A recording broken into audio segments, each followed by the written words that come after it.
iBond කියලා පිළිගන්නවා අදත් ඔයාමගේ YouTube channel එකට. ඉතින් හරි අදත් ගෙනත් තියෙනවා වටින වීඩියෝ එකක් මේකේ වටින වීඩියෝ ඉස්සරහට දාන්න ඕන නම් YouTube channel එක subscribe කරලා එකතු වෙන කියන ගාම්ම අද වීඩියෝ මොකක්ද කියලා මම ඔයාලට කියන්නම්. අද වීඩියෝ වලට ගෙනත් තියෙන 2025 කොරියන් විභාගයට admission ගන්න අය අනිවාර්යෙන් හදාගන්න කියලා තමයි වීඩියෝ එක ගෙනලා තින්නේ. 2025 කොරියන් exam එක ලියන්න ඉන්න කෙනෙක් නම් ඔයා අනිවාර්යෙන් මේ account එක හදලා ඔයා තියාගන්න. ඔයගොල්ලෝ ගොඩක් වටින දේවල් ඉස්සරහට ගන්න පුළුවන් මේ account එකක් හදලා ඔයගොල්ලෝ තියාගෙන ඉඳියොත් ඉතින් ඒකට මම ඔයගොල්ලන්ට ලැබෙන දේවල් මම වීඩියෝ එක ඉස්සරහදී ඔයගොල්ලන්ට කියන්න. ඉතින් වීඩියෝ එක යන කලින් පොඩි දෙයක් මතක් කරනවා අනිවාර්යෙන්ම මේ වීඩියෝ ලයික් එකක් දාලා නම් මතක් කරන්න එපා. මොකද අද ලයික් එකෙන් තමයි මේ වීඩියෝ එක වෙන කෙනෙක්ට පෙන්නන්නේ. එහෙනම් අපි අද වීඩියෝ එකට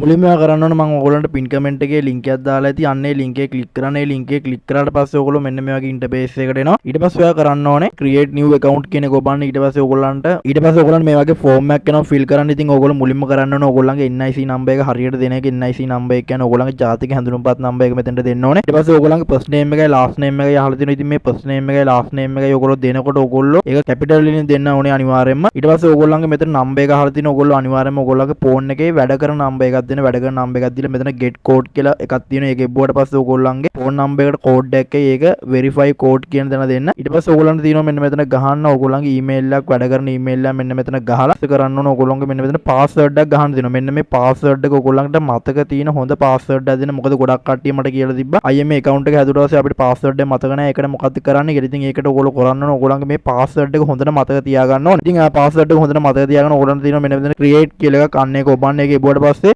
ඔයගොල්ලන්ගේ refresh වෙලා මුලට එයි. නැත්නම් ඔයගොල්ලෝ මෙන්න මෙතන sign in කියන එක ඔබන්න. sign in කියලා එබුවට පස්සේ ඔයගොල්ලෝ මෙන්න මේ site එකේ ඔයගොල්ලෝ මුලට එයි. account එක create කරන්න දෙනකොට දුන්න NIC number එකයි password එක ගහලා login කියන button එක ඔබන්න. දැන් ඔයා SLBFE account එකක් සරලවම හදලා ඉවරයි. ඉතින් මේකේ category ටිකක් තියෙන. ඉතින් මේ category වලින් අපිට ගොඩක්ම වැදගත් වෙන category තමයි මෙතන තියෙන status of Korean jobs seekers කියලා. අන්න ඒකට ඔයා click කරන්න. ඒ click කරාට පස්සේ ඔයගොල්ලන්ට පේනවා මෙන්න මෙතන ඇතුලේ ගොඩක් category තියෙනවා. ඉතින් මේ category වලින් ඔයගොල්ලන්ට මම පෙන්නන මේ category ටික මොනවද කියලා ඉතින් ඔයගොල්ලන්ට පේනවා. මෙන්න මේ විදිහට මේකේ category ටිකක් වෙන් කරලා දෙනවා. ඉතින් මම ඔයගොල්ලන්ට මුලින් ඉඳන් category එක මොකක්ද කියලා කියන්න. මෙතන Korean exam එකට apply කරන්න තියෙනවා පළවෙනි එකේ. ඉතින් එතන තියෙන්නේ 2025 special exam එක තමයි එතන apply කරන්න තියෙන්නේ කියලා මෙතන පෙන්නන්නේ. ඉතින් ඒක ඔයගොල්ලෝ ගන්න එපා. ඉතින් එතන තියෙන්නේ special exam එක. මේ special exam එක වගේම ඔයගොල්ලන්ට 2025 Korean exam එක apply කරන්න ආවට පස්සේ මෙන්න මේ site එකේ මෙන්න මේ account එක ඔයගොල්ලන්ට බලා ගන්න පුළුවන්. ඔයගොල්ලන්ට බලා ගන්න පුළුවන් මෙතන admission එක download කර ගන්න තියෙනවා. ඊට පස්සේ ඔයගොල්ලන්ට පේනවා මෙන්න මෙතන admission status කියලා admission එකේ තත්ත්වය ඔයගොල්ලන්ට බලා ගන්න පුළුවන්. ඊට පස්සේ ලිපිගොනු තත්ත්වය පරීක්ෂාව කියලා මෙන්න මේ විදිහට category වලට මේක තියෙනවා. ඉතින් ඔයාලට මෙන්න මේක හදලා තියාගත්තට පස්සේ ඔයගොල්ලන්ට ගොඩක් වාසි හම්බ වෙනවා. මොකද ගොඩක් කට්ටිය exam එකට apply කරාට පස්සේ link හොයනවා admission එක download කරගන්න, admission එකේ තත්ත්වය බලා ගන්න. මෙන්න මේ විදිහට link හොයනවා. ඉතින් ඔයගොල්ලන්ට කරන්න තියෙන්නේ මෙන්න මේ account එක log වෙලා ඔයගොල්ලන්ගේ සියලුම විස්තර ඔයගොල්ලන්ට බලා ගන්න පුළුවන්. ඔයගොල්ලන්ගේ admission එක issue වෙලාද,